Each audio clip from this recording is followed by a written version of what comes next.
Така, окей, пусна Да, айде, почни записа. пак, извинявай. Не можах да Добре, намеря. аз съм Михаела Ангелова и основното, което се занимаваме е в сферата на психологията. Психолог съм мен, терапевт съм, но най-съм и страст в групите. Индивидуалните срещи са нещо, което е супер зареждащо, но всъщност в групите има една динамика. Хората се събират по тема, така да се каже. Каквото ме е привлякло, влизам там, оставам там. И изведнъж осъзнавам нещо, което е супер простичко и толкова в същото време ценно. Аз не съм сам. Не преживявам това, което преживявам само аз. Ами, още хора споделят мислите ми, а пък уж са различни, уж имат различен начин на живота. Така че това е нещо, което аз вече правя групи най-различни, под най-различни естества и с Велин сме правили и продължаваме да правим точно поради тази И причина. все повече ще правим. Да, защото магията, енергията, която лъха в една такава група, няма как да се живее в индивидуални сесии. И това всеки, който от вас е бил в някакъв тип група, малко по-дълго време, знае, става хомогенно, става семейство. За това сме и тук, но а, една от групите, която ми е най-силно и най-се гордея с нея, е групите, които водя в медицински център Калчев с жени с репродуктивни проблеми, защото там можем да се похвалим вече с почти завършило финално сега и седмата група и за 35 жени минали през групите.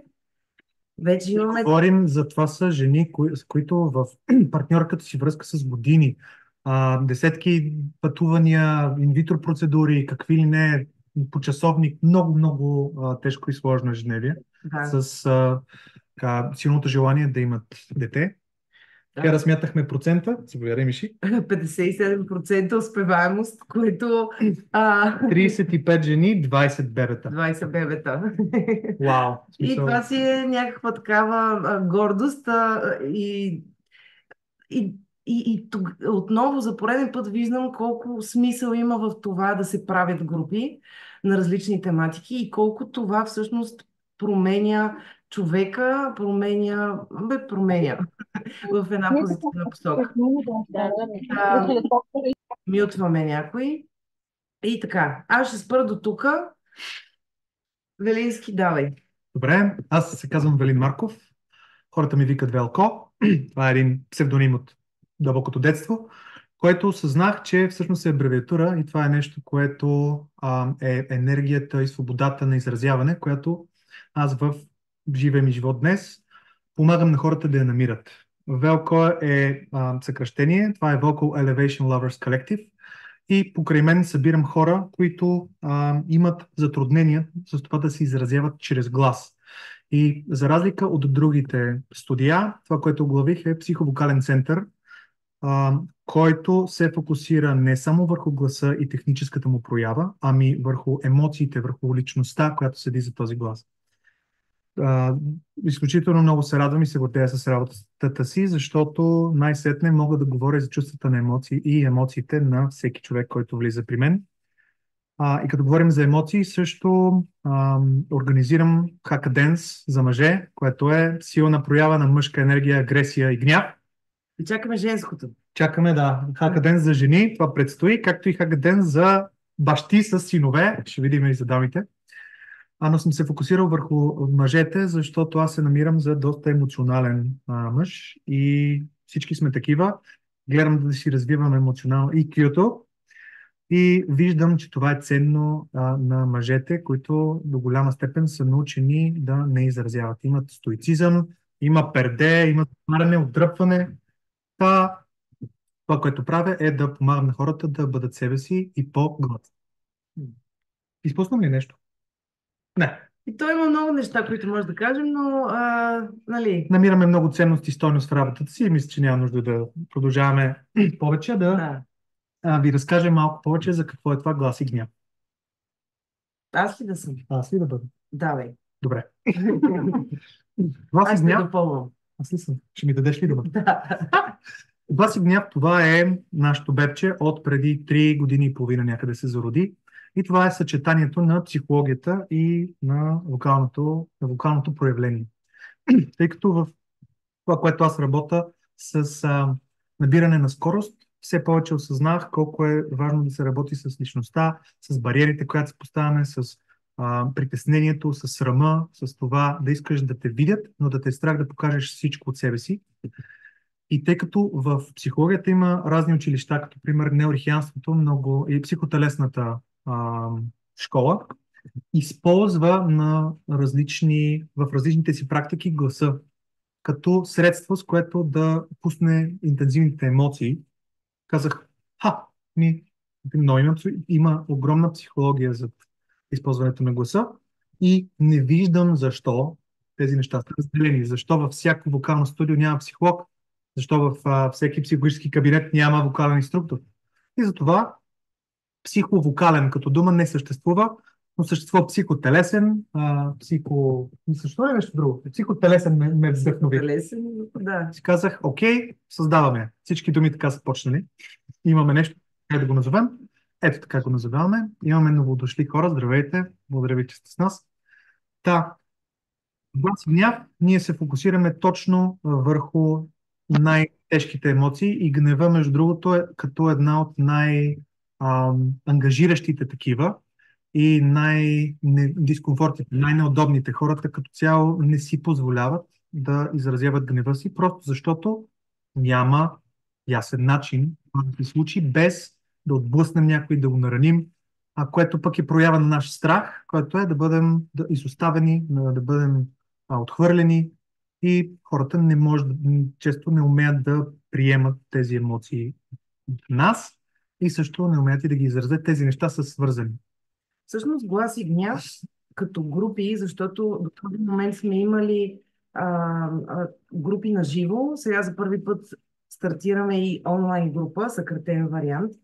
И това, което виждаме е, че нали, тук малко може би ще споделя за чакрите, няма да говоря подробно, но пета чакра, която е гласа, тя ни е една от... Да, ако се включите в групата, ще слушате постоянно звуци и всякакви странни шумове, които... Аз го живея това хора. Нали, само да кажа, вкъщи постоянно има звуци и шумове. Да, петата чакра е една от нали, гърлената. Това е буквално и преносно нашия глас. Живеем във време, в което все повече потискаме гласа си, да кажем какво мислим, как го мислим, защо е така. Страх ни е поради много причини. Ще задълбаем малко по-късно. И всъщност в момента, в който стопираме, взимам гласа си под някаква форма, започват другите проблеми. Започват прекрачване на нашите граници, започват всякакви психосоматични, т.е. проявления в тялото, които докторите казват, какво ти има, нищо ти няма, здравей, нищо ти няма, нали, отивай на психолог или оправи си мозъка, най-общо казано. И това беше нещо, което ние много дълго време дискутирахме и правихме като план с Велин. Колко сила има в гласа, в това да изразим. Тук дори не говорим точно за пеене. Нали? Не си представете, че когато се включи някой в групата, ние тук се учиме да пеем, защото аз съм човек, който само се учи покрай мъжа ми да пея, но идеята е всъщност да изразяваме, да използваме силата на тази пета чакра, за да можем да се чувстваме още по-свободни в ежедневието си. Никой не е казал, нали, за сцена или нещо. Това е психология и музика. Бих искал да добавя, че много голяма част от проблемите с гласа са именно свързани с не поставяне на граници, неотстояване на позициите ни. И когато това се случва твърде често, тялото реагира на психосоматичната проява, гласа казва, окей, ти не ме използваш да се заявиш и отстоиш, аз изчезвам. После. Което е много интересен поглед над нещата. И защото имаме приятели, при които това се случва, и те са в отрицание, защото голяма част от нас са people pleasers. Не искаме хората да ни харесват и затова не им поставяме граници, което естествено нас не ни действа добре и тялото почва да реагира. Да. Тук ще добавя към това, което казваш. Покрай него и покрай това, че слушам гласове, започнах през годините да виждам, али правихме и допълнителни изследвания с Велин, започнах да виждам колко можеш, здрасти, Мими, колко всъщност можеш да разбереш какъв е гласа, какво се случва с човека по гласа. Например, депресия, бременност, високи нива на стрес. Примерно при жените това да някои, зависимост от характеровите особености, някои удебеляват гласа си. Според средата зависи. Ние реагираме на нашата среда и си преправяме гласа, така че да постигнем желанието си, независимо дали е съзнателно или не. Или пък някои други, които говорят ето така и ти я виждаш, нали, че пораснала жена, нали, голяма, с по-плътен глас, но тя говори ето така. И тя казва, че това е нейния глас. И всъщност тези неща, в момента, тези елементи, в момента, в който някой дойде на сесия, не във всички случаи, разбира се, но успявам по някои такива елементи аз да разбера какво се случва с човека, още преди той да ми е заговорил за историята си. Това е като допълнителен диагностичен способ, Да. който ние използваме като терапевти. И това, че тялото ни и по този начин говори. Нали, какво ли си казва гласа ми? Ами, ти като не ме слушаш, понеже се опитам да променя така гласа си, че някой от среща да те чуе и да те насочи. Добре. Исках да добавя още нещо. Аз лично много се забавлявам. Не знам дали сте се усетили, но гласът ви, вие си променяте. Всеки един от нас си променя гласа, когато разговаря с различни хора. И примерно някои хора ни карат да се чувстваме по-спокойни, тялото се отпуска, гласа естествено също става малко по-объл, малко по-нисък. А когато сме в очакване нещо да се случи, нали, цялото тяло трябва да се набира. Много ми е любима разликата, когато си говорим с жена ми и извън е непознат номер. И тя нали, говори, говори. Ало! И аз викам, чакай, кой е това? Работния глас. Готови сме да помогнем. Да, аз не мога да си го хвана своя, разбира се. Да, но той ми е обратната връзка. Когато говорим, ние се фокусираме върху вербалното съобщение и не си чуваме толкова гласа. Всякакви курсове по вокално майсторство, по пеене ни фокусират върху самия звук и това се развива като осезаемост, но частта, която отговаря за аудиалната възприемчивост в главата, се изключва, когато говорим, защото фокуса е нали, какво казваме, какво искаме да стигне до човека от среща. И това, което се чува като звук, ние не го контролираме. То става естествено. Е много интересно, ако имаме фокус там, как може да го контролираме и как да го използваме да се усетим ние как сме. Примерно в момента на мен гласа ми е малко по-опаднал, защото цял ден преподавах и бях много развълнуван, малко повече пуш дадох, следва почивка за мен, но съм в покой, което също вярвам, че се чува. Да. Добре, избрали сме да кажем какво е нашето защо. Защо правим това, което правим, да. И защо всъщност глас и гняв и какъв е смисъла, който ние намираме и с който водим групите за глас и гняв. Едното е това, което е моето защо. Моля, кажи си го. Това, което не споделих в началото, от почти 4 години съм части от Фундация Improve, които там съм и лектор, и ментор, и жена Survivors, и психолог, и какво ли не още. Но там се срещам често с жени, които излизат от токсични връзки. И гнева, агресията, под каквато и да било форма, там е нещо, което постоянно се говори. Тя е съпроводена с почти всеки един разговор. И моето защо съм тук и защо глас и гняв, живеем, най-общо казано, живеем във време, в което всичко е страшно забързано. От нас се изисква супер бързо да правим супер много неща, нали, този мултитаскинг, който много се гордеем с него, но всъщност ние не сме устроени така. И искаме нещата да се случват все по-бързо, искаме дървото да цъфне зимата, а не пролета. И тази цялата мощ, която ние вкарваме ежедневно, на ежедневна база създава изключителен стрес върху нас.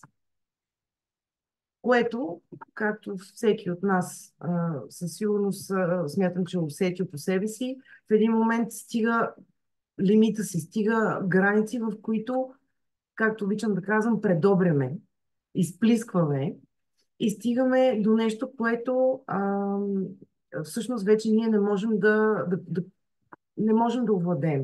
Там идват най-лекото яда, след това агресия, гняв, след което може да изпаднем в апатия. И изпускам нещо, но да, излезна ми от главата. И всъщност започваме в ежедневието си, със сигурност и вие виждате, отиваш в супермаркета, някой леко те побутне, другият ти вика, какво правиш, бе? О, махни се от тук. Вече на ежедневна база гнева нажежено е.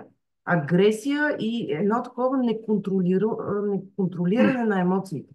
От време на време се хващам как карам колата, някой ме засича или не си е в лентата и аз, особено като ме заче, викам, това беше нарочно, сега ще го изкарам от пътя и ще му обърна колата. И после се спирам, викам, чакай малко, откъде дойде това?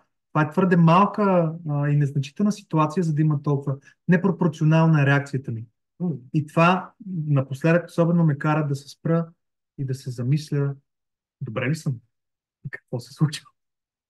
Да, и точно поради тази причина тук се появява глас и гняв, който да помага и в родителството, в различните сфери, в които сме, защото всъщност в момента все повече се говори за родителския бърнаут, а не е само в работна среда.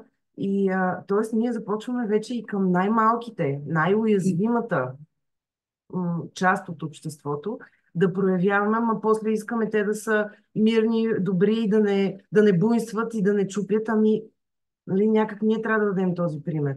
И казвам ние, защото всеки от нас, ние имаме този инстинкт и тези емоции, които се проявяват, всички ги имаме. Няма това, че ние го преподаваме, но означава, че ние до ден днешен нямаме моменти, в които сме гневни. Аз съм едно дете в повечето ситуации в моя живот и това понякога работи, понякога...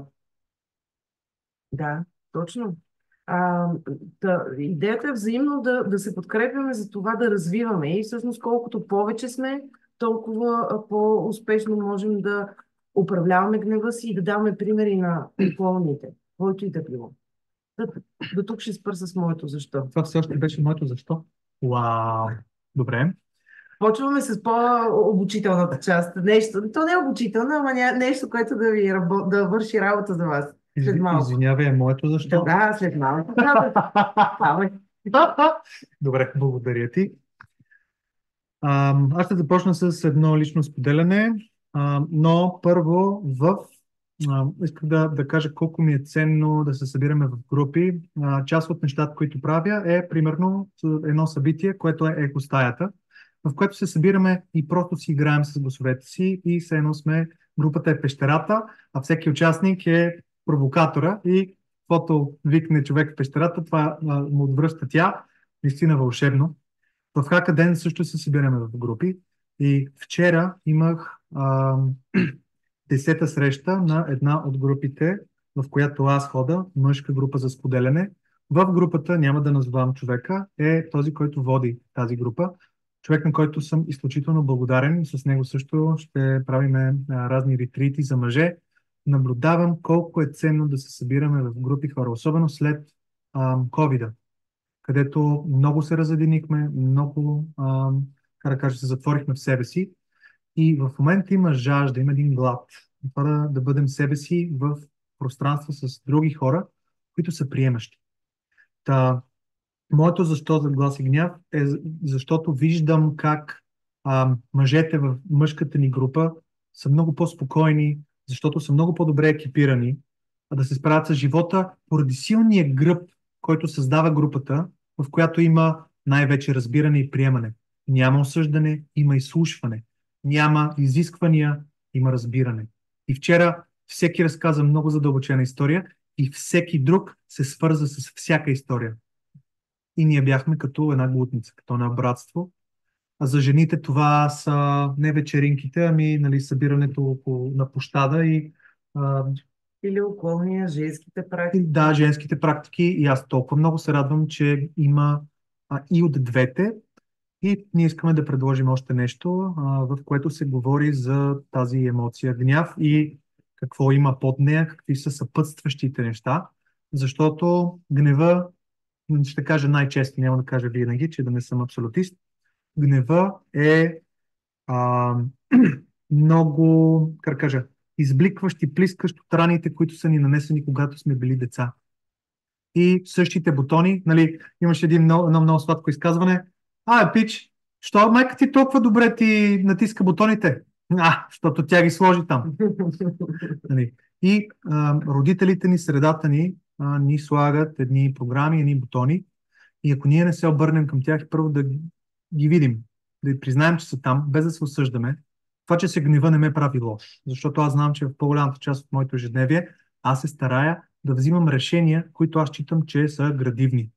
Не казвам добри, казвам лековити, градивни, полезни. Гнева понякога ми пречи да взема това решение и затова и благодарение на тази група и на личната ми терапия и на какви ли не практики, констелации, психодрами, на които съм присъствал, това е нещо, което аз имам много да работя и затова от целият този опит на мен и на жена ми, моето защо? Защото виждам, че влияем на средата си по добър начин и искаме да скалираме. Искаме повече хора да се замислят, каквото говорим, всеки ще си вземе нещо, поне едно нещо. И това ще е достатъчно за мен. И това е моето защо. Така че благодаря ви, че сте тук. В групата сме 28 души, което за мен е много вълнуващо. Така че мерси, че сте тук и ще си отделихте от времето.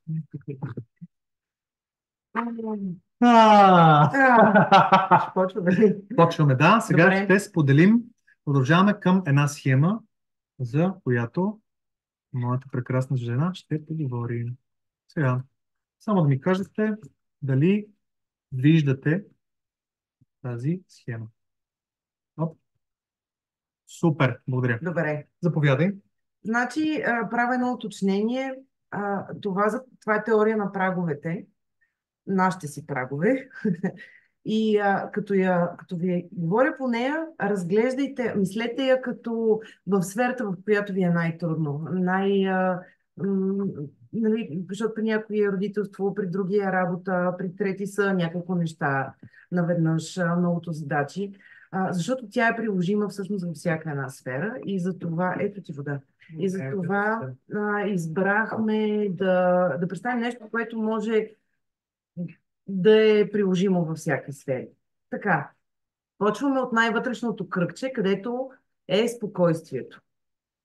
Това спокойствие е нашата комфортна зона. Там всичко ни е познато, влезнала в рутина, нали, представете си миенето на зъби, дето не го мислиш, рамката на нашия дом, такава каквато я знаем и всичко. Чудесно. Там мозъка функционира много спокойно, защото няма какво оперативно толкова да прави, нали? Т.е. да си напряга мозъка да работи. Това са синаптични връзки, които вече са създадени и той просто си ги прави. Сега, само че, както виждате, от спокойствието, малко по-нагоре има нормален живот. Повечето от нас влизат в този втори кръг, вътрешен кръг, нормален живот, в който разбира се, много от нещата са ни в рутина, но и много неща се случват, които ние не можем да предвидим. Неочаквани неща. Или днеска тръгвам, пука ми се гума, бебето плаче, шефа звъни, иска нещо си и е такъв някакъв изведнъж хаос, пък ти тръгнал си нали, спокойно сутринта да си ходиш на работа и всичко е очаквано. Ето такива малки неща започват да разширяват нашите граници. Преди да продължа с това, връщам за малко към спокойствието. Има хора, и то по време на пандемията се получи това в голяма степен, хора, които се затвориха в своята защитена среда. Хора, които капсулираха се и вътрешно, чисто емоционално и в средата си. И всъщност, когато, така да се каже, ни пуснаха навън, те започнаха да казват: мен ме е страх да излизам. Ами, получавам паник атаки. Ами, не мога да се кача в градския. Не мога да бъда сред хора. Тоест, това, което мозъкът често прави, е, че когато има нещо, което ние имаме някакво умение, но известно време не го използваме. И когато на брой време ние не използваме определено знание, мозъка се представете, че го архивира и казва: добре, на това да му трябва това. Няма смисъл да влагам енергия там, разкарвам го. Така, само че когато закърнеят някакви умения, изисква костване и осъзнато усилие, за да ги възвърнем. Не можем да седим само в тази спокойна зона. Просто няма адаптация, няма еволюция по този начин. И така, връщам се към нормалния живот, в който сме повечето. Силни въздействия, това ни е горния праг, и слаби въздействия, долния праг. Както казва една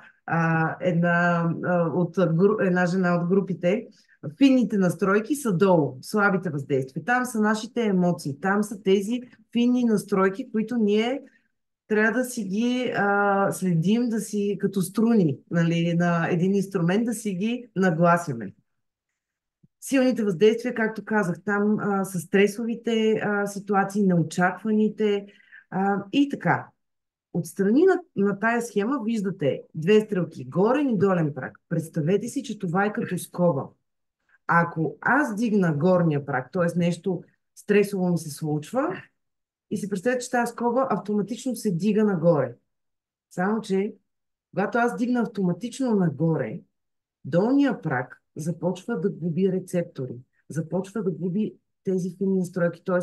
той си дига нивото, закърнявайки емоциите. Същото може да се случи, със сигурност имате и такива познати, които влизат много в емоционалното, ходят на церемонии, на много терапии, на преживявания, потъват в фантазмото, потъват в една друга реалност, може би да кажа, и всъщност не могат да пребивават много дълго време в реалността, суровата, тая материалната. И всъщност при тях се е получило така, че те са свалили надолу горния прак и отиват в виталното, което е супер, но както знаем, нищо, което е в крайности, не ни върши работа, в каквото и да било. И така, патката, ще кажа. Патката е да развиваме да развиваме осъзнато горен и долен праг, да ги разширяваме. Тоест, когато аз имам стрес, да се стрема към това осъзнато да работя и върху как този стрес ме провокира, как се чувствам, какво се случва с тялото ми, какви са мислите ми, да работя под някаква форма. Това може да е чисто индивидуално, аз да бъда осъзнат със себе си и да вода един такъв разговор или пък да си вода дневник. Това е вече много пъти доказано колко терапевтично и колко личностно израстващо е ние да си водим някакви дневници. Дали писменно, дали ще си правя гласови. Нещо, което в началото или в края на деня да е моята саморефлексия върху това как ми мина деня, какво се случва с мен. В долния праг може да влизат, нали, терапия, лично усъвършенстване по някакъв начин. Може да влиза това с наши близки хора, партньори, да се стремим към това той да ни бъде огледал, да бъдем осъзнати за това нещо. Така, ще ви дам един пример с един мой много любим пример на един клиент, който беше културист. И дигаше, нали, представете си горен праг сега. Той дига штанги, страшна работа, смисъл, изключителна сила. И идва един път и казва: аз не усещам вилицата. Нали, тоест, чисто ето тук може да е и емоционално, и психически, но и физически, ние да дигнем горния праг до там, че аз нещо под няколко грама, нали, няколко грама, което е, или под кило, аз не мога да го усетя. И всъщност това, което той направи, за да може да развива двете, сега това е много интересно, защото винаги ми излиза картината на един грамаден човек, толкова мускулест беше, с цигулка. Той започна да свири на цигулка, за да развива точно тези финни умения, моториката, която е. Това е един пример, който нали, някак вие си го свържете с вашето си. Аз искам да дам друг пример. Да. Представете си, че сте на концерт или на купон, или на страшен Рамштайн, казвам. И много се кефим, избухваме, обаче ушите ни започват да намаляват сенситивността, за да може ние да възприемем така или иначе интензивните звуци. А, Има малки власинки, които затъпяват, когато стават по-малко сенситивни, когато е много мощен звука. И ако ние поседим на този концерт малко по-дълго и си повикаме малко с хората, които са край нас, после, когато излезем от концерта, ние продължаваме да си викаме дори в тишината. И отнема половин час, един час, два часа в тишина, за да може сенситивността на слуха да се повиши, за да може да чуваме дори и шептеж. И това е също извинение с емоциите. Ако седим в много интензивните емоции и сме постоянно в драйва и в набирането, ние спираме да си усещаме тялото. В този смисъл. Да, Така, това е много хубав. Това беше моят пример. Да, това, което казваш, особено с тялото, наистина все повече се срещам с хора, които и аз съм част от тях, между другото, защото аз се боря с това да се върна към тялото си вече няколко години подред, поради нали, една лична история преди години, толкова влезнах в това, че трябва да се мобилизирам и да се боря, че не само, че избягах от женското си, ами това водеше и до това, да излезна от тялото си до толкова, че аз като бивша танцорка, познаваща ритъма, израснала с музика и танци, аз съм загубила ритъма си. И това е толкова шокиращо за мен. И ето пример как нали, мозъка се опитва и да компенсира, да, да свали нещата, които в момента не ми трябват, за да мога да дам енергия в нещото, което съответния ми човек, който ме движи на някъде, иска от мене. И така, горен-долен прак. Сега отиваме в синьото кръгче, което е пределното възприемане. Там често сме в днешно време, повечето от нас. Не усещаме кога стреса ни е толкова, както казва Велин, драпаме, бързаме, дай това ще изпълна. Тук супер, справих се днеска с всичките си задачки. Още задачи, има време, дай му! Да. И в един момент, бам, влизаме в пределното възприемане, където се започва. Леки настинчици. Някой там ми кашля, аз го подхващам. След малко тъма съм се оправил, айде пак. И казваме, то такъв е периода, нали, то сега грипове, вируси, не знам какво. Почва, да кажем, при някои паникатаки, сърцебиене, главоболия, развален режим на хранене. Стягане на тялото, погубене на баланс. Да, стягане на зъбите. Това е нещо, което все по-често, между другото, клиенти споделят. Започва челюстта да пука, да се разместват. Да, ето маги клати глава. Значи, точно и защото преди 2 дена имах майчината група, от групата с майките, които я водим, и говорихме за родителския бърнаут. Те някакси много се напаснаха двете събития.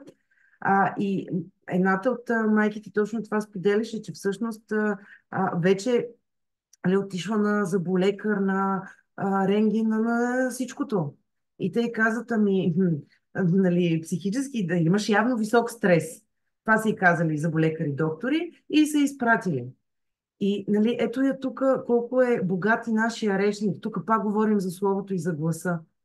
Ние имаме, стискам зъби, ще стисна зъби и ще продължа. Нали, ще го изкарам. Ще го избутам, ще дам повече жега, да. ще се стегна. Айде, стегни се, какво правиш? И ето това е, че ние издрапваме деня, после уж лягаме да спим, уж тялото почива и при всеки е различно. И изведнъж зъбите, в някои случаи, стискам.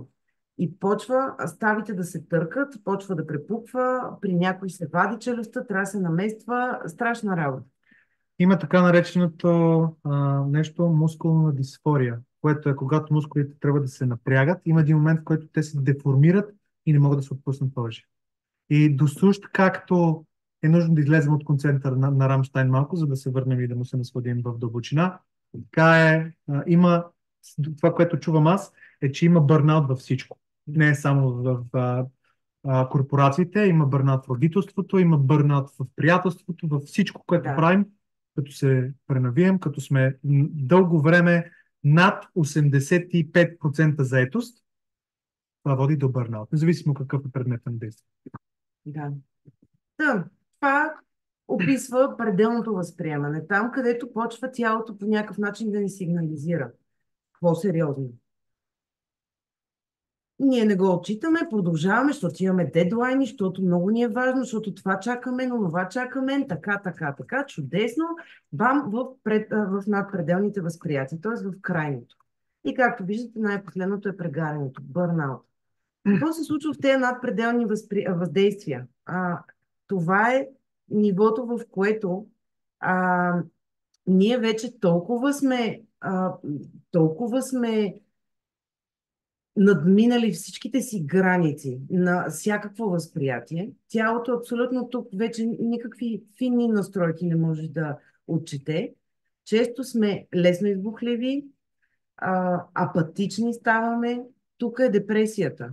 Тук е момента, в който тялото казва и целостта ни, цялото същество казва, ами аз всъщност ти толкова бягаш от мен, толкова не ме слушаш, че аз ще те вкарам, както нали, има една мисъл, която много ми хареса преди време, като я видях, нали, depression, depression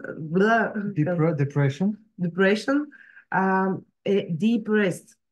Нали? Тоест, че имаме нуждата от това да shutdown, да изключим тотално и когато ние не си го даваме, изведнъж цялото ни същество казва ми, окей, вкарвам те в това, под някаква форма. При някоя депресия, както казах, при други апатия, цинизъм, агресията. Ето тук вече идва много силно. Значи преди това може да имаме наченки на раздразнение, яд, агресия, под някаква форма чисто вербално. Но ние сме толкова нагоре в тези кръгове, че ние въобще не ги отчитаме. Не ги отчитаме. Тук в надпределните въздействия, при бърнаута, вече можем. Ето една от групата онзи ден сподели, тъй като е много забързано ежедневието и тя казва, нали, на поредното нещо, отивам на поредното събитие и накрая съм на интервю в телевизия. Нали, смисъл нещо ще говори. И тя казва, сядам там, тялото ми е така стегнато, цялата съм мобилизирана и вика, журналистката започва нещо да ми говори, а на мене в главата ми е, искам да я хвана и да я убия.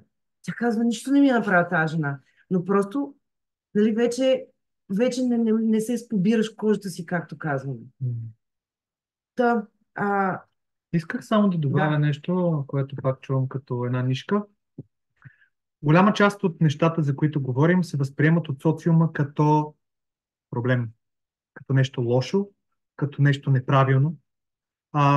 Депресията, това, което каза жена ми, те вкарва в дълбока почивка, от която имаш нужда. Тоест, това е механизъм, който да ти попречи да продължаваш да се преструваш. Много ми харесва. Гнева е нещо, което ти дава сила. Виждал съм много хора, които, когато вече им дойде до тук, нали, пази се от момента, в който добрият човек си мине предела и избухва. И след това, естествено, има вина, има дискомфорт, но съм чувал много пъти изказването «Вау! Колко силна се почувствах! Не знам откъде ми дойде. Това обаче бях огромна. Не знам откъде дойде този глас, просто си бях в силата». Да. Всъщност, нали, ето го, едното е депресия, автоимунните заболявания започват там горе. И все повече се доказва това. Вече и лекарите почват да дигат ръце и да кажат, окей, явно психологическите фактори влияят върху това за автоимунни заболявания, за по-тежки, примерно и кожните уртикария, астмата също, психологически фактори. Да, и все повече лекари все повече признават факта, че психосоматиката не е илюзия, не е майтап. Да. Психосоматика, психо е ума, сома е тяло. Това е как това, което мислим, начинът, по който възприемаме света, нашия мироглед и ценностите ни влияят цялостно, не само главата. Гневът, както каза Велин, той идва като всички емоции. Няма нещо, което да трябва да махнем от нас. Няма нещо, което да режем и да кажем, това не ми харесва или това, защото не е прието от обществото, ние няма да го представим, искам да го изкореня от себе си. Няма такова нещо. Няма неправилно чувство. Всяка емоция, всяко чувство, което всеки един, всяка една от вас изпитва, е валидно. Да. Просто ние нямаме толкова много курсове, все повече има да си изразяваме тези емоции, защото а, може би има друго място и друг начин, по-здравословен, който ние да дефлейтваме, да ги освобождаваме тези емоции, тъй като емоцията, нали, emotion, energy in motion, тя иска да отиде някъде. Когато не е изразена, тя се наслагва. Всяка емоция има нужда да излезе. Когато не й позволим, тя чака. И чака с още енергия и още енергия и накрая добре, защо не си ми благодарен? Да. И гърмиме под някаква форма, нали? Да. Бърнаута. Както виждате отдолу, и приключвам с тази схема, отдолу е безчувственост. Затова ставаме цинични, затова можем да станем апатични, затова всичко просто не искаме изведнъж нищо, никой, нали, всичко ни е толкова в свръх ни идва, че малко като Хълк, нали, да разбия всичко и да ми се разкара света от мене и аз да изчезна. Тук влиза и автоагресията, като заговорих за това. Автоагресията е момента, в който толкова вече съм, нали, едното е депресията, другото е автоагресията. Пак е някакъв начин, по който все едно аз си давам послание. Искам да изчезна, искам да ме няма. Нали, за това, щом толкова много нали, вътрешната част от мене казва, щом толкова не ме слушаш, щом толкова не се слушаш в себе си, ами дай да се само разруша, да се погубя. А, та, Така, лекарите влизат тук. Нали, ние много в момента говориме за това колко са цинични, колко нечовешкото в тях. Те са в горния им прак е страшно висок. В смисъл, нали си представяме как тези хора ежедневно се срещат с смърт, нали, това, разбира се, като го говоря, не означава, че ги оправдавам. Но те Човек се десенситизира, когато се занимава дълго време с тежки емоционални неща. Да. И за да се самопредпази, естествено, пуска предето и се фокусира върху фактите, не върху чувствата, което също са факти до някъде, но върху реалността. И да, някои Пипна. отиват всъщност към алкохола или нещо, но е нужно за това те да ходят също на терапия или някъде да го изливат това, но не в алкохол или в някакви други зависимости, което често виждаме. Много често, да. Всякакви зависимости. За да могат да разширяват горен и долен прак успоредно и да може да запазят човешкото и в същото време да се самосъхраняват. Така, надявам се това някак да ви, нали, ако имате въпроси или нещо... Ако имате въпроси, да, може да пишете в чата. В реакциите има една ръчичка, която може да вдигате, за да можем да говорим, ако някой във всеки един момент иска да зададе въпрос, да не го остава незададен.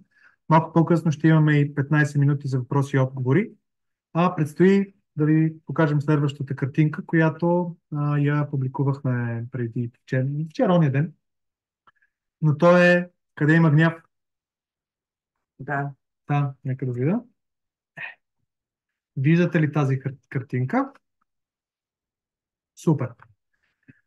Къде има гняв? Навсякъде явно, но какво има за този гняв беше това, което имах предвид.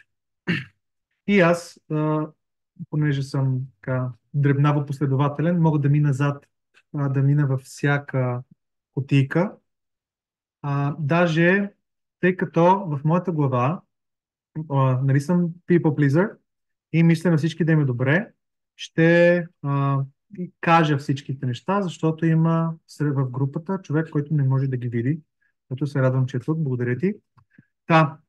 Картинката представлява едно кръгче, което показва гнева и какво може би има зад него. Зад гнева може да има страх. Когато ни е страх, ние се чувстваме малки.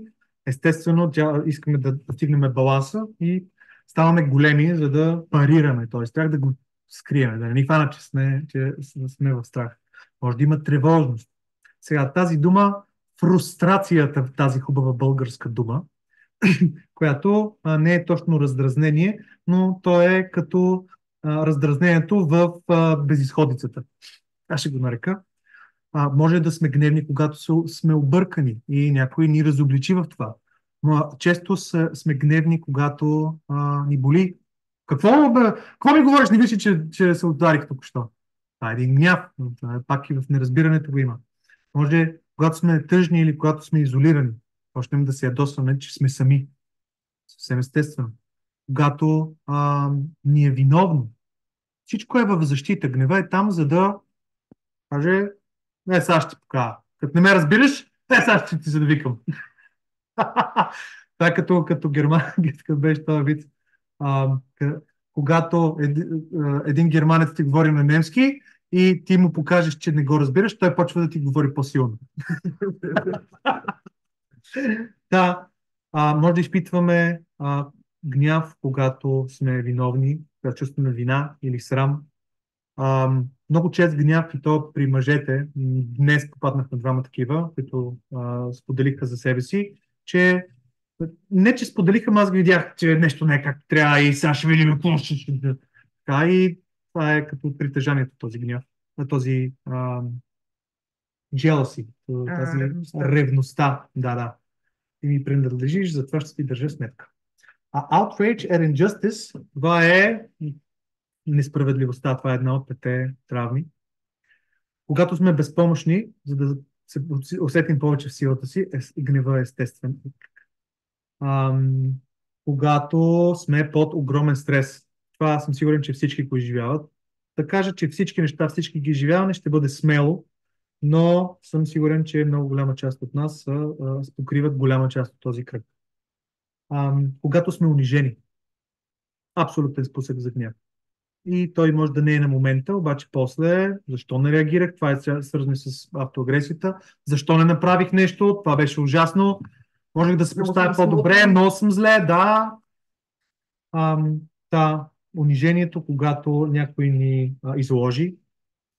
В депресията гнева е много интересно явление, защото той е лек, в смисъл, той е автоагресия и гняв към това, което отхвърлям в себе си. Като нещо, което исках да кажа малко по-рано, свързано с депресията, искам да се унищожа, искам да изчезна, искам да ме няма. Ние казваме ме, но това, за което често говорим неосъзнато, е тази част от нас, която показваме и тя не е нас. Тя е там, за да ни защити, за да може да паснем, да не ни отхвърлят, или да имаме тази среда. И се връщам, самотата и отхвърлянето. Колко жени съм отхвърляли, но тази каза да. И аз се чувствам добре, по-спокоен съм. Обаче, когато някой ми каже, какво? Искаш да излезем на среща? Айде. И аз първо, понижение, страшен ужас, и после, тази гад, как може така да се отнесе с мен? Много, много интересен кръг с какви ли не неща, зад които седи гнева. И тук исках да отбележа, че когато ние не покажем тези неща, когато нямаме тази среда, която е безопасна и ние можем да се разкрием в нея, ние често се затваряме и показваме гнева. И хората не могат да разчитат какво има зад него. Ние не сме научени много добре какво се тъй за този гняв, защото не се чувстваме в безопасност и много да споделяме. И естествено приемаме гнева като лична нападка. Сякаш ние сме го провокирали, сякаш ние сме отговорни за него и или ще се свиваме, аз се затварям, казвам, да, добре, извинявай, или ми викаш, бе! И аз се знае. Колко бързо влиза. И тези две неща, тези две крайности не действат много добре. Нито едно от тях не е свързващо. Тук по отношение на тази схема, нещо, което ще добавя, вълшебната триада от емоции, които всъщност затапват гнева. Това, нали, не го давам като рецепта как да затапим гнева, а точно обратното, че когато ги усещаме, да обърнем внимание, че отдолу почти е сигурно, че се гневът. Тази триада е тъга, страх и вина. Тоест, те може да се колаборират по различен начин, може да има по-силно вина да усещаме, да не усещаме елемента на страх. А, ще влезна малко надълбоко с темата за загубите. Там имаме пет етапа на траура, които може да ги видите в интернет, вече много информация има там.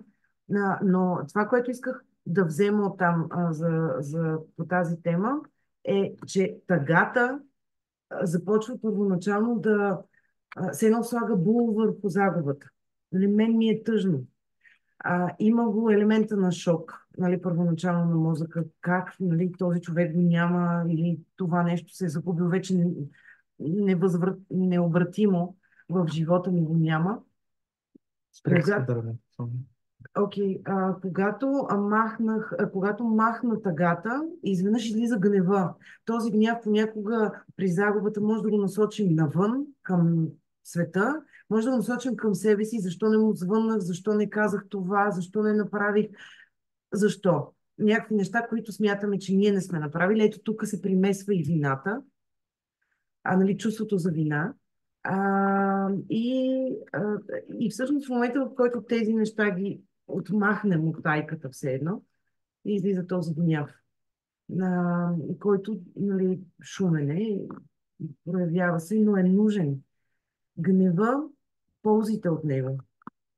Както казвали малко по-рано, той ни помага да отстояваме границите си. Не е случайно, че в момента, в който ние сме стигнали предела си за нещо, и изведнъж аз надам вой, изкарам гласа си, изкажа нещата, които съм научал към някого или към нещо, често в тези моменти, малко след това казвам, нали, като е минал пика на емоцията, усещаме някаква сила, че е имал в този момент.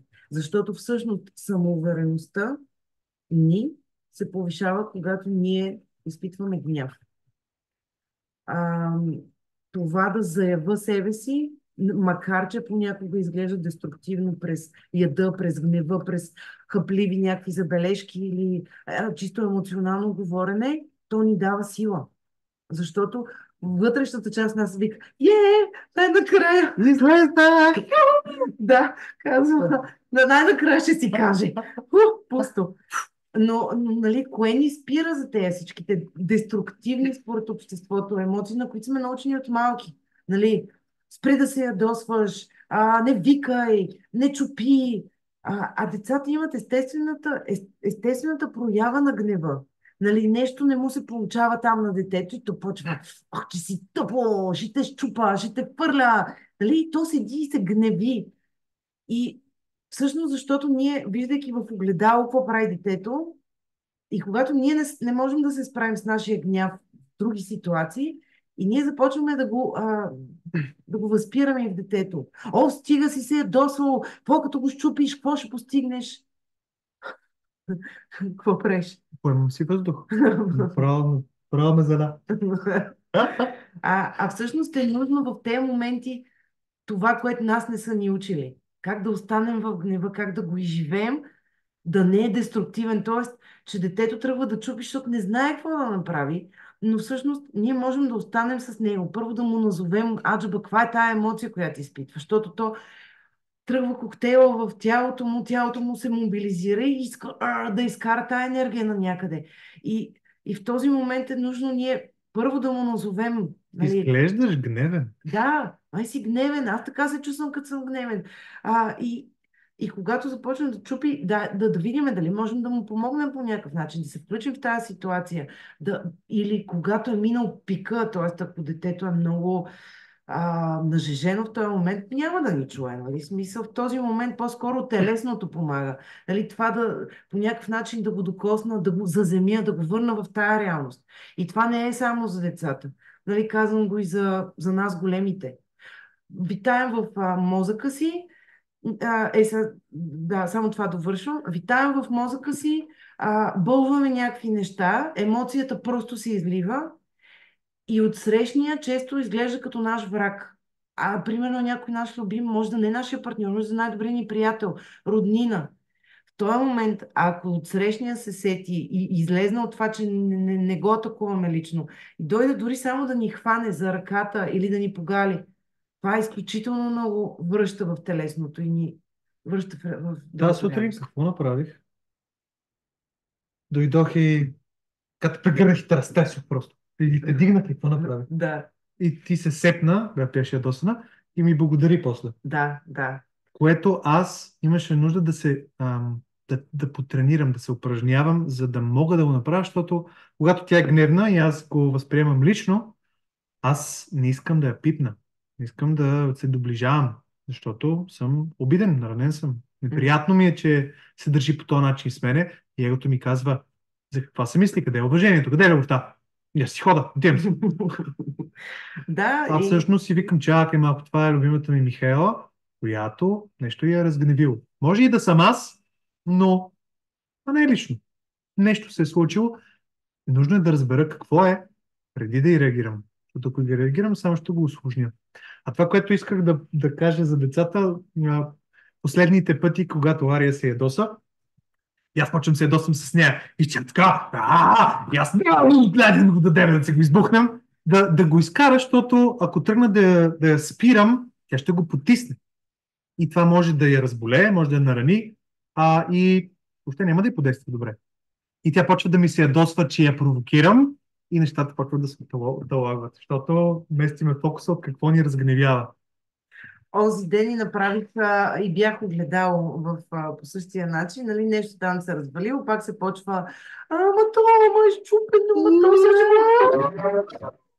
И аз започнах да й бъда огледал. Да, сега го ужасно е. Нали, сега тук правя едно уточнение, всъщност, че се замислих.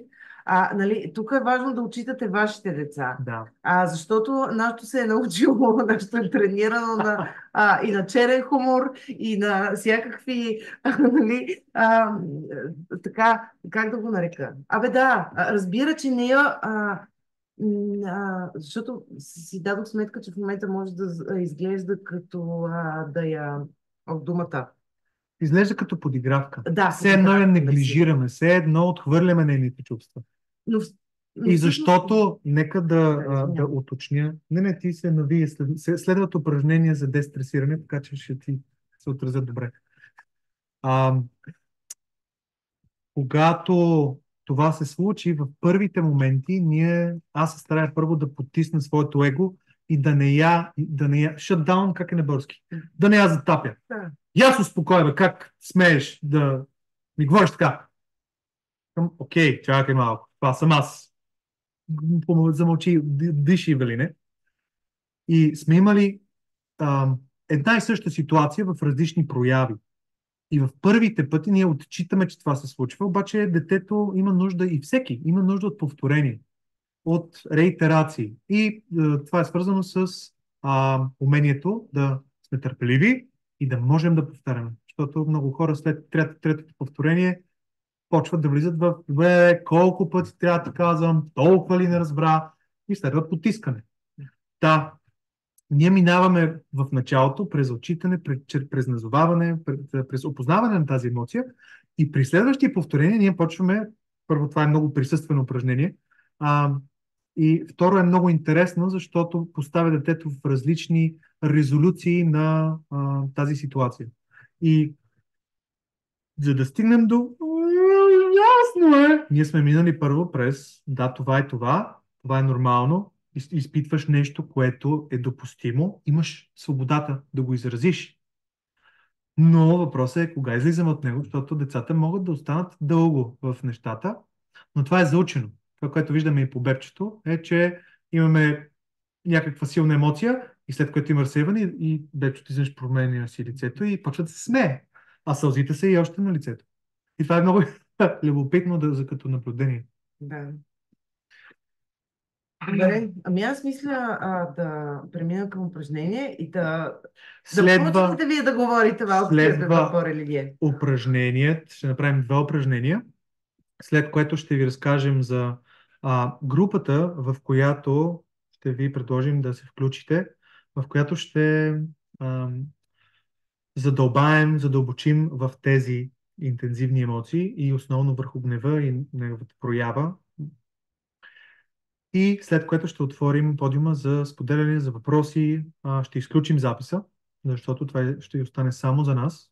Не сме подписали Non-Disclosure Agreement, всеки да каже каквото се случи във Вегас. Става. Да. Нека да ви въведа в, в първото упражнение от две, което Хюберман, това е Андрю Хюберман, един много готин тич. От него го хванах първо, след което дойде до мен и през Вимхов, дойде и по други начини, но ще го наречем физиологична въздишка. Physiological sigh. Може да го потърсите. И то се прави последния начин. Оставате тялото си в покой, намирате си центъра, така че да ви е комфортно. Оставате си пространство, защото ние всички много добре сме научени от стреса. Той много добре ни учи да дишаме високо и да нямаме дълбочинно поемане на въздух, което бебетата, дето сега специално за вас, ние гледаме да сме ето така, да пазиме стойка, докато бебетата седат ето така и са много яки, цялото черво отвън. И това е всъщност пространството, което имаме да си поемем въздух. И ние седейки пред компютрите, се свиваме така. Изправете се, отпуснете си тялото, ако искате се облегнете на стола. Вижте, проверете къде има напрежение и опитайте да го размърдате малко, да го разпръснете. След което упражнението е следното. Поемаме си въздух през устата, даже може да го стопирате леко и когато стигнете до пика, който ви изглежда, че не може да си поемете, издърпвате още малко и след което звучно с въздух издишваме всичко, което сме събрали. Дай пример. Сега, първо обяснявам теория, след което да правя демонстрация, след което ще го направим заедно 3 пъти. Идеята за това е, че с всяко издихание, това и в йогата го има, в пеенето е силно изразено, и ние издишаме стреса. И ако се намерим в ситуация, в която сме напрегнати, в която сме оплашени, това много връща в тялото и много отпуска мускулите и съзнанието. Аз ще го направя, тъй като занимавам с пеене, моята въздишка може да е малко по-дълга, така че не се стремете за дължина, стремете се за ефективност, за поемане на въздух и после още повече поемане, което разширява алвеолите, дава още повече въздух, в който да изкараме този стрес. Примерът, който давам, издишам си въздух първо и почвам да издърпам. Сякаш ще може да си поем повече. И на един тайфун изкарам целия въздух. Сега правим го заедно. Готови? Добре, да. Издишаме първо.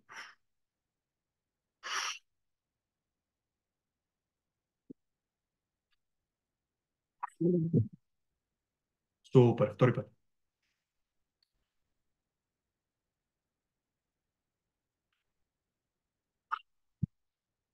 Още веднъж. До пика.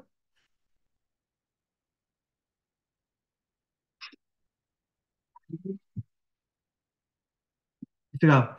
Аз усещам, че иглички имам, почнах да усещам по главата, някакси ми стръпна мозъка. Тялото ми доста се загря, даже малко се поизпотих и се чувствам малко по-бавен. Ако остана повече време, 5-10 минути в това, всичко друго почва да губи значение, защото това е като медитацията, която фокусира се върху физичното, върху тук и сега, колко си поемам въздух, мога ли повече, да си поема, как го издърпвам, издишвам го, той е много шумен или не, как се усеща, изсъхвам ли или ми е приятно. И всичките тези въпроси, които са в действието, действат заземяващо. Ще добавя към... Добави. Както каза Велин, ние често дишаме очистено в горната част, около гърдите, което автоматично за парасимпатиковата нервна система дава индикация и като цяло на мозъка ни, че има стрес. нещо се случва, трябва да съм бърз, да, нали, така. Сме в това. В момента, в който започнем да дишаме по-дълбоко, коремно, и ето това, което нали, правихме сега като упражнение, всъщност активизираме симпатиковата нервна система, която дава индикация на мозъка, окей, всичко е cool, всичко е окей, успокояваме темпото. Или ето това упражнение, което лесно, ако се хванем, че започва някаква негативна емоция, която тръгва като лавина, можем навсякъде да се отделим за малко да направим три такива вдишвания. Благодаря. И аз благодаря. Второто упражнение, което искам да ви покажа, то е много, как кажа, много интересно огледало за това какво бихме си позволили. Със сигурност, като ви го покажа, ще има въпроса, мога ли да го направя, ще ме чуе ли някой, пускам ли го, но то е упражнение с глас. Това го правим и в мъжката група все повече. И то представлява следното. Поемаме си въздух, сякаш ще викнем Бата Пешо, който е в съседния бокс, строеж на петия етаж. Казвам, така, само ви давам усещане за сила и интензитет. И този звук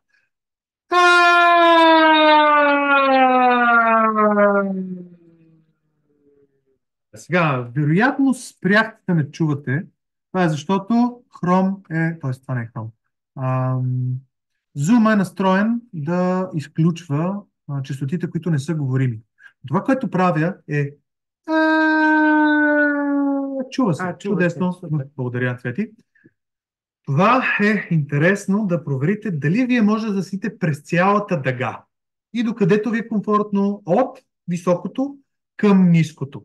Сега, исках да го направя като един експеримент, да видим дали може да крашнем сървъра на Zoom.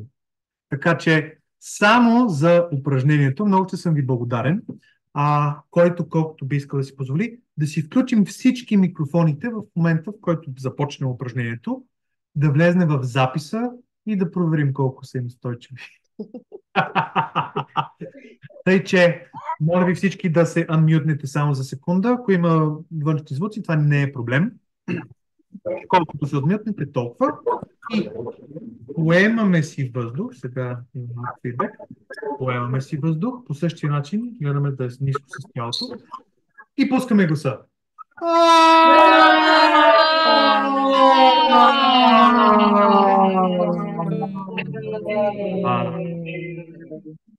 Искам да усетите, това е една вибрационна баня, това винаги носи големи усмивки. Втори път, поема въздух.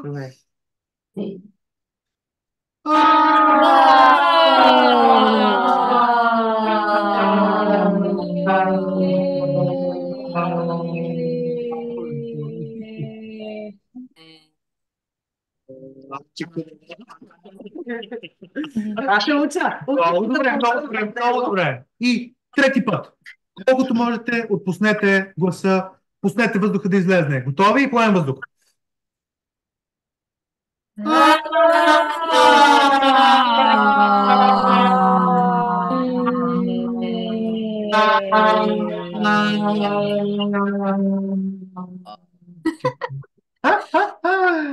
Много ви благодаря. Може да се мютнете отново. Ще се радвам да чуя записа, защото от нашия глас не чух.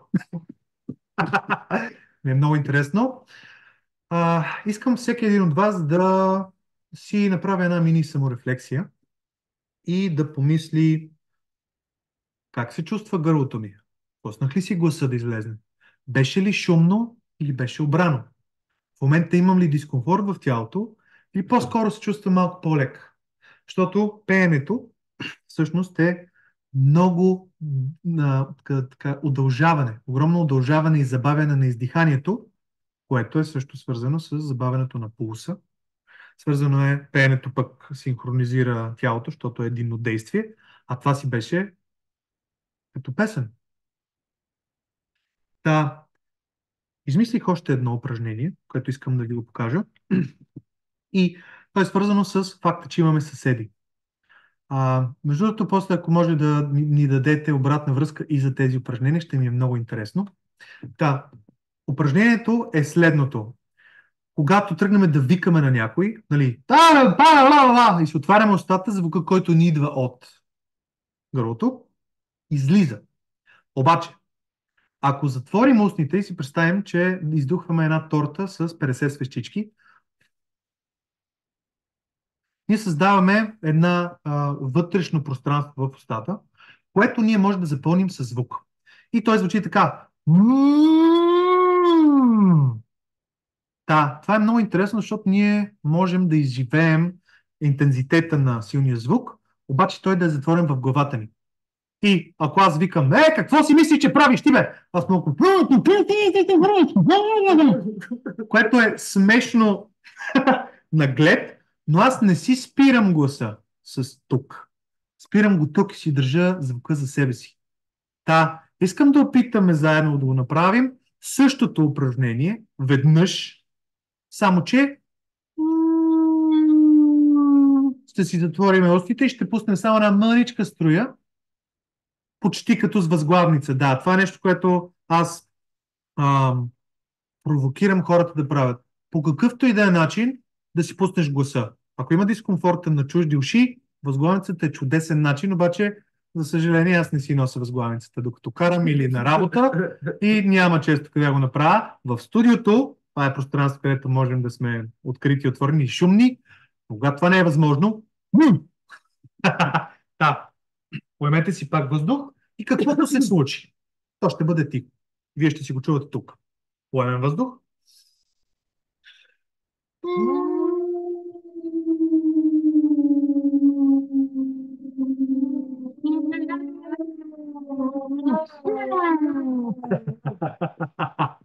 И ето ви. Засърбяха мостните. Нали? Защото има много вибрация и резонанс тук на крайчица. И това е начин, в който да сме шумни, като сме тихи. И това също ми освобождава на мене малко повече в гърлото, защото създава въздушна възглавница, която налягането се дига, стените се разширяват и сега гласа ви на практика би бил малко по-свободен. Не знам дали осъзнаемо за вас. И сега, доста напреднахме с времето. Това е, защото искахме да ви се раздадем на макс. И отгоре да нахвърляме възможно най-много ценни неща. Следва следващото важно и ценно нещо, което е групата. Няколко думи за нея.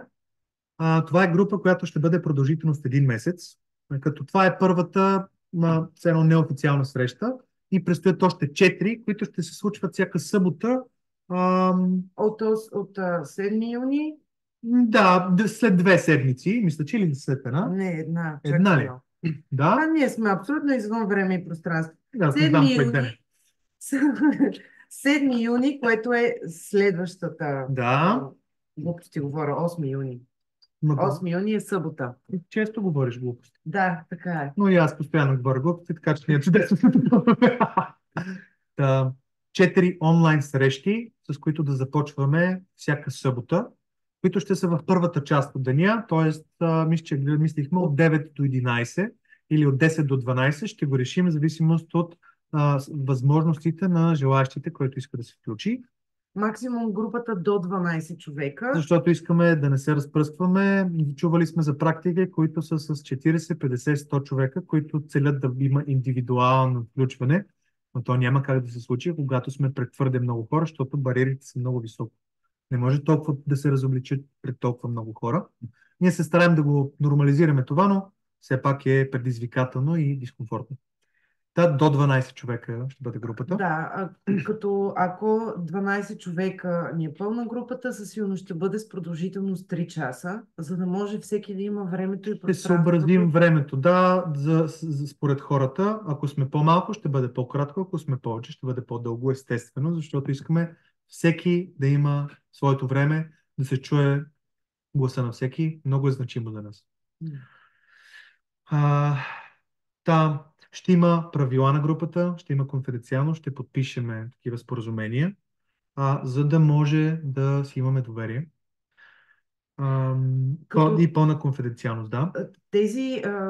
Всъщност, всеки, който има интерес, може да ми пише, аз ще отговарям за това да комуникирам с всеки от групата при записване, така че може да ми пишете на мен, на страницата. Не на мен. Не на моята страница. Да. Михаела Ангелова, психолог. Моля. Не Или на... искам да се излагам. Просто много се бавя с нещата и няма да ви отговоря достатъчно бързо. Да, за това аз поемам тази част. Да А, отговарям и на обаждания, и на чатове, където на всеки, който има желание, ще изпратя файла, в който е пълната информация по часове, дати, темите, които са засегнати в тези 4 срещи, за да може да си вземете информирано решение. Аджба, това за мен ли е? да, Искам ли да се включа? Не искам ли? искаме да сме абсолютно прозрачни, за да няма изненади, да има добре поставени очаквания и да има очарование Да. Правилата на групата, нали, не че от са раз. нещо много, нали, не си представете нещо супер сложно, но се базираме на едни основни принципи от типа на да няма осъждане, да има изслушване, да има уважение, да има споделеност и доверена среда, за да може поне в едно място да създадем едно пространство, в което аз отивам и съм себе си и знам, че съм прият такъв какъвто Да. съм. И ако кажа, че днеска съм се държал супер ужасно и съм се развикал на най-любимия си човек, няма да отсреща да някой да ми каже, моли така да направиш, как можеш да си такъв?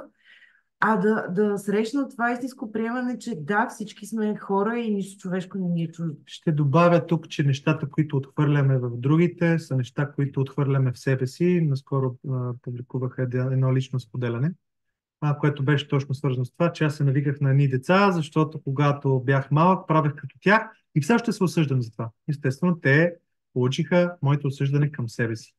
Неверен зададе много хубав въпрос, на живо ли е или онлайн. Това го обсъждахме.